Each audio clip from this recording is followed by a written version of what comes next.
like this, one of these classics. You were against Kansas, and you guys didn't finish.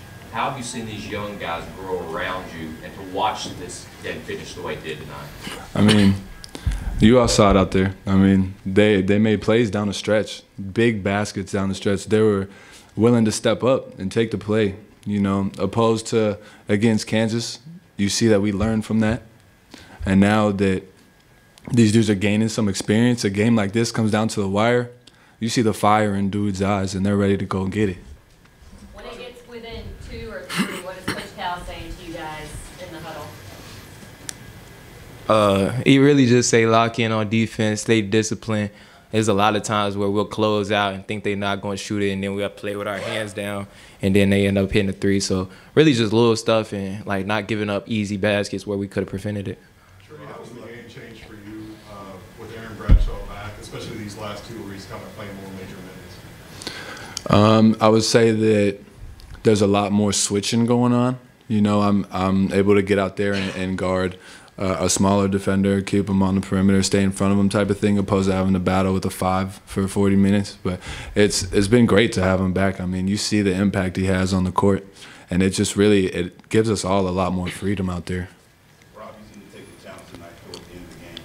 What was your mindset when the game was getting close, kind of taking it on and close this out? I mean, I just look at it as like, I want to win the game, so I started the game 2 of 10, turnover. So like Coach Cal just talked to me and made me realize like I just got to slow down and trust myself and have confidence. So second half, like I didn't think about what I was doing in the first half, and I just wanted to win. So I just tried to make winning plays. The seconds in the game when you were up by 3, Carolina had the ball. Were you all looking to just play it out, or was it the foul? I know they turned the ball over, but.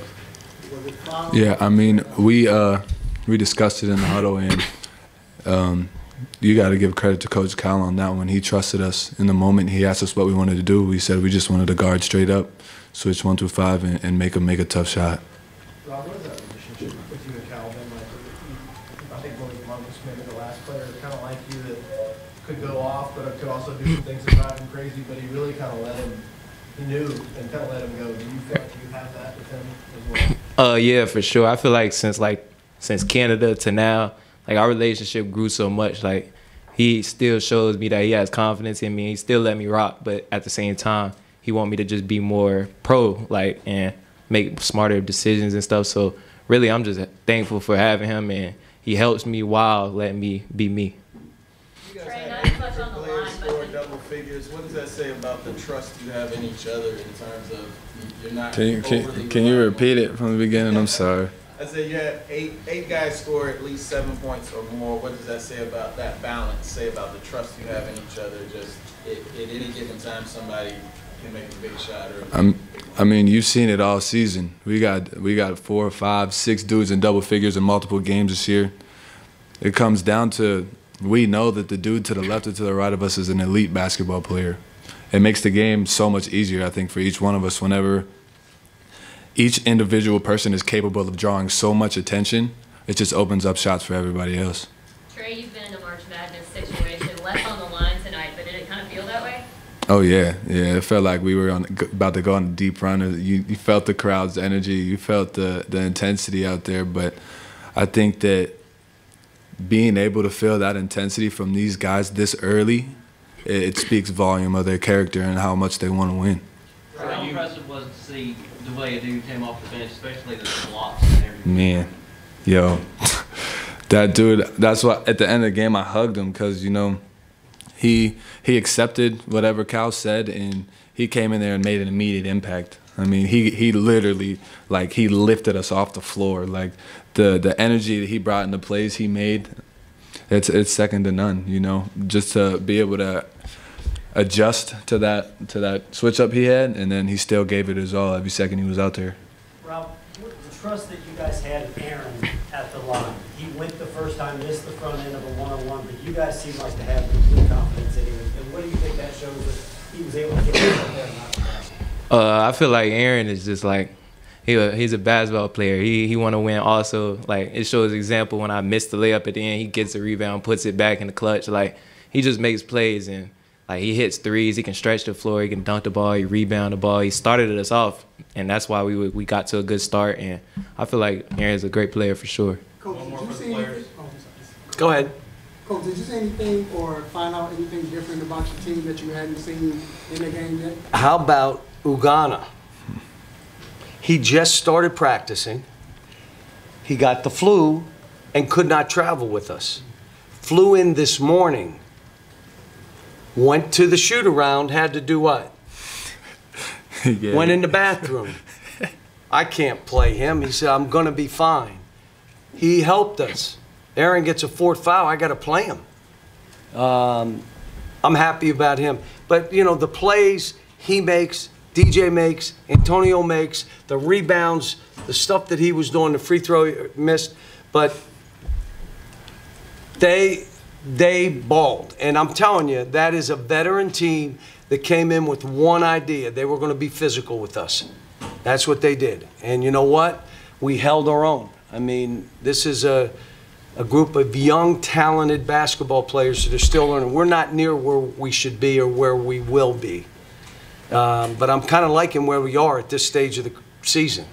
But now it's time to say, okay, let's go. Really smart team, too. Like, really smart. Coach, you got it. And we'll take one more for the players. Rob, what was your perspective that play at the end? You guys were up 3. It looked like he was trying to foul you in the backcourt. I think they didn't get to you about 12 seconds left. Can you kind of take us through that? What was your perspective? When I was dribbling at the end, yeah, I was. If they got close, I was gonna call a timeout because coach told me we had 2 timeouts. So I was just waiting it out, see if they was gonna trap. But I feel like we could get it up the court, so I was trying to waste as much time as we could and get it to a good ball handler. You see, Reed made a good pass. So Thank you, gentlemen. Appreciate it. The play for Robert is when we spaced the court and they switched, and he had a guy on him, and we just said, take him. And he did. And he got fouled. Did you get fouled on that play? I don't know. I thought she was gonna talk. I thought she was gonna talk about the one where I shot a 3. Did he get fouled or no? He got fouled. The one that he made? Yes. Yeah, he got fouled for sure. I had a perfect And it game was on no He foul. fouled you. Crazy. I don't think he got fouled. It was, but anyway. it was an M1. Yeah, I pops it. Oh, is he? Yep. Tell them to stick around. Do not leave. Cal, you said you like where this team is right now. Are they ahead of where you thought they would be coming into the season? Well, we didn't know. Like, look, you know what's amazing? We had a big guy, and everybody thought we were going to walk it up the court. Somebody told me. I'm like, what are you talking about? We're playing. This is who we are because we got all back. But again, to try to, no, this is who we are. Now we got a 5 guy that can play like he's a 3 or a 4. So you play the same way. I thought a dude did some really good stuff today. You know, and again, this was a game you had to fight. You had to be a dog or you were getting chomped on. I mean, and we were able to hold our own, make a couple shots. Davis made some plays down the stretch that kept them there and gave them their chance. But we got a lot of stuff we got to do. We do. But like I said, I'm giving them today off and tomorrow off, so they'll have 2 days off. And then we'll go Monday, Tuesday, Wednesday to get ready for a game on Thursday. With Rob, I'm sure he does some things where you want to pull your hair Yeah. back, and He does. things where you're just clapping from All right, so you're coaching a kid that can create space and get a basket when he wants to. Do you clip his wings? You can't. You got to let him go, but I give him 2.5. The third one, you're coming out. You're not going nuts. This isn't the M1 tape. For you older people in here, you know what I mean, M1. When I tell them that, they have no idea what I'm talking about. But this isn't the M1 tape where you got to do 5 extra things and then pass it. You saw the one where you drove and threw it that way to Aaron. Thank God they tipped it out of bounds. Why did you do that? Because I do that sometimes. But I've got to let some of that stuff go. Same with DJ. I mean, he's so aggressive. He got to create contact and score. He's trying to create space, and that means they're coming, but that's all doable. I thought Justin was better today. He just got to get in a rhythm. We played him on the other side of the court so he could get to his left hand a little bit better, and if he goes baseline, pull up on his right, which he can do. He hit a couple big shots, got some rebounds, but what happened was, number 3, he went under the screen 3 different times, and the kid got 3 threes. Well, then you can't be in the game. I'm not mad at you. I love you. You want to stay with me tonight at my house? Come on. I'll make you a pizza. But you can't be in the game right now. And he understood that. Cal Trey was really singing that you. He's praised. He said he accepted whatever you said to him going into this game, and then the second he stepped in, really lifted you guys. I didn't hear any of that. What did you say? Trey was really praising a dude, saying that he accepted whatever you talked to him about going into this game, and then the second he steps on the floor, he's this huge lift for you guys. He was, his dad played for me, and Jeremy Hunt and Joey Dorsey were at my room last night from Memphis. And Jeremy Hunt said to me, I can't believe how much better he's gotten. I can't believe. Now, here's the issue. He wants to be the point guard. But his dad is 6'9", and built like him, probably bigger shoulders. So he's probably still growing. I doubt if you're going to be a point guard. But the way he's playing right now, he's got one thing he's got to improve. You know how you do that? You live in the gym. You can do that. They wanted to say Maxey couldn't shoot. Yeah, that's true. They wanted to say Kaysen wasn't that good a shooter. Yeah, he leads the NBA. You know, I mean, I've heard it all. You live in the gym, that can improve. He's going to make it. The guy I worried about, and he was smiling after the game, and I loved it, was Jordan Burks. I've been playing Jordan as a 3, which he loves, because he was playing 4-5 because we were shorthanded, and that's not what he is. But I said, stay with it, man. You're going to get a chance, and you're going to bust through. But I didn't play him. And he was fine. He smiled. Now, I expect him to be a little bit upset because he's a competitor. He wants to play. But he was happy we won, and it shows what he is. And you guys saw what he did at the store. He bought the lady in front of his stuff. I mean, this kid, tomorrow we have 10 families that go to the lodge where the kids live, and we have Christmas for 10 families.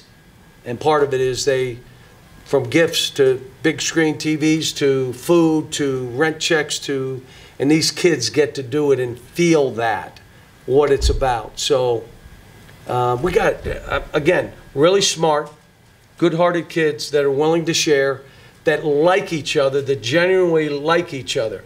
What did we need early? Size. Now we got a little bit. So I think we'll be fine. Trey said that you put the decision into the players' hands whether to foul or not. I think 5 seconds remaining, 3 point. What went behind that decision to allow the guy? Well, I got in the huddle and I just said, there's 11 seconds to go. Do you want to foul when they get to half court? Naturally, they said, no, that we're going to switch. Then I saw Cadeau in the game, and I told Reed, when he crosses half court, foul him so that it doesn't even go to Davis. That was me. But he just said, I decided not to. Okay. John, do you recall other players from your past that you would let play through mistakes the way you're letting Rob? Yeah. I had this kid named DeJuan Wagner, who on defense, I turned my back and looked at the coaches, how's it going down there? And then I turned, we're on offense, score that ball, kid, score that ball. So yes, I have done it. And, you know, I mean, I looked at our North Carolina game 2 years ago. We played just like we're playing right now. You would have thought we were playing 1950 basketball. We played exactly how we played today. Now, we got injured that year at the end, but I had a good team and we could play that way. There are times that you don't, like there are teams out there taking 18 to 23s. Do you know why? They don't shoot it real good. And at the 2-point line, they're 54, 55%. It's better them shooting more twos. That's how this is. I mean, I have a team that should shoot threes, that you can space the court. I've done this, 19 years now. So you play to your team. I don't have a system. I'm playing to win as many games as I can and put these kids in the best position for them to play well and know that we got their back. John, it looked in the middle of the second half, it kind of looked like the Kansas game. Offense got stagnant a little bit, but Trey hit those couple big shots, and then Rob got going. Is this team getting more comfortable in those tight situations? Yeah, when you got 19-year-olds, that stuff happens. What's been the trick for them to kind of get more comfortable over the last few You got to execute better and create a shot for your teammate. Now, the end of the game, you can space it and do what we did because you're running clock down. You're not doing that early. We moved the ball. We did, and we took some, Antonio took a floater from 12 feet. What the hell? What would you do that for? Like, that's the stuff. Like, come on, we got to be better. Robert had a guy on him. He could have drove for a layup. He shot a 3. Why did you do that? It's stuff we'll learn. But I thought defensively, we did some good things. Davis is really good. And let me say this. UNC is a Final Four level team. They are. And Davis, I'm like, you're one of the best players in the country right now. 3-level scorer. Layup, mid-range, and 3. And now all of a sudden, number 3 comes in, hadn't been making shots, but naturally against us, he makes every shot. And now you still have the other big guys, and they're good. They're good. Cadeau, he's good. They're a good team. We were lucky to win, but I'm happy for this young group because they've really worked hard. They've sacrificed for each other. You want them to feel that. But I'll tell you, on CBS, on national television, to make the plays they made at the end to win the game shows you what they are. Because there wasn't plays. This was space the court, go take the guy. Carolina's Final Four level, then what does that say to you about this team together? The upside of this team is really up. But let's see if we can get there. Let's see. We still have one more big guy to get. We get him eligible. Now we got 3 7-footers. I'm sorry, 7'2", 7'2", 7 foot. And it just looks different. It just does. We were playing with 6'7", 6'9". Now all of a sudden you got 6'9" and a 7'2". A little different for us. Doesn't change how we're playing. It doesn't change what we're doing. We're still trying to take 25 to 33s. Why that many? Because we can make them. Why would you only take 20? Because we don't make them. You got 1 or 2 guys that can make them. The other guys are 25%. I don't want them shooting. This team, and it tells you the game is going to this. You better have a bunch of shooters. The kids that we've recruited, even the big kids, you got to be able to make shots too. Thank you, guys. Thank you, Coach.